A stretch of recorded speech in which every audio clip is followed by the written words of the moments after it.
বাহিরের ময়লা আবর্জনা ইগনোর করুন, পারলে ইংরেজি শিখুন। আজকে আমরা যে বিষয়টা শিখব সেটা হচ্ছে হ্যাভ। হ্যাভের তো অনেক অর্থ। হ্যাভ মানে খাওয়া, হ্যাভ মানে আছে, অনেক অর্থে ব্যবহৃত হয় হ্যাভ। রুল নাম্বার 1, আনন্দের সময় কাটানো অর্থেও হ্যাভ ব্যবহৃত হয়। যেমন I am having a good time, আমি ভালো সময় কাটাচ্ছি। I am having a good time here, আমি এখানে ভালো সময় কাটাচ্ছি। কারো কাছে কোনো কিছু চাওয়ার ক্ষেত্রেও আপনি হ্যাভ ইউজ করতে পারেন। ফর এক্সাম্পল, আমি কি তোমার ফেসবুক আইডিটা পেতে পারি? May I have your Facebook ID? আমি কি তোমার মোবাইল নাম্বারটা পেতে পারি? May I have your mobile number? আবার খাওয়া দাওয়া অর্থেও হ্যাভ ব্যবহৃত হয়। যেমন একটু দুধ খাও, হ্যাভ সাম মিল্ক। তুমি কি খাবে? উইল ইউ ইট? আমরা এটা না বলে বলতে পারি উইল ইউ হ্যাভ?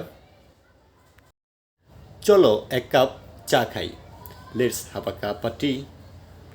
প্রত্যাশামূলক অর্থেও হ্যাভ ব্যবহৃত হয়। যেমন আপনার দিনটি সুন্দর হোক, হ্যাভ আ নাইস ডে। আপনার জার্নিটি সুন্দর হোক, হ্যাভ আ নাইস জার্নি। আপনার নিন্দা সুখময় হোক, হ্যাভ আ নাইস ড্রিম। আর হ্যাভের সবচেয়ে বহুল ব্যবহৃত ব্যবহার হচ্ছে হ্যাভ টু। এর মানে হচ্ছে তে হবে। কোনো কিছু জোর বোঝালে, যেমন আমার যেতে হবে, আই হ্যাভ টু গো, আমার খেতে হবে, আই হ্যাভ টু ইট। ওকে। আবার হিয়ার ক্ষেত্রে কিন্তু হ্যাজ ব্যবহার করতে হবে। যেমন হি হ্যাজ টু গো, তার যেতে হবে। হি হ্যাজ টু ইট, তার খেতে হবে। বুঝতে পারছেন? অর্থাৎ থার্ড পার্সনের ক্ষেত্রে হ্যাজ ব্যবহৃত হবে, আর থার্ড পার্সন হচ্ছে হি সি। আশা করি আজকের ভিডিওটি ভালো লেগেছে। যদি ভালো লেগে থাকে like, comment, share and don't forget to follow my page or channel.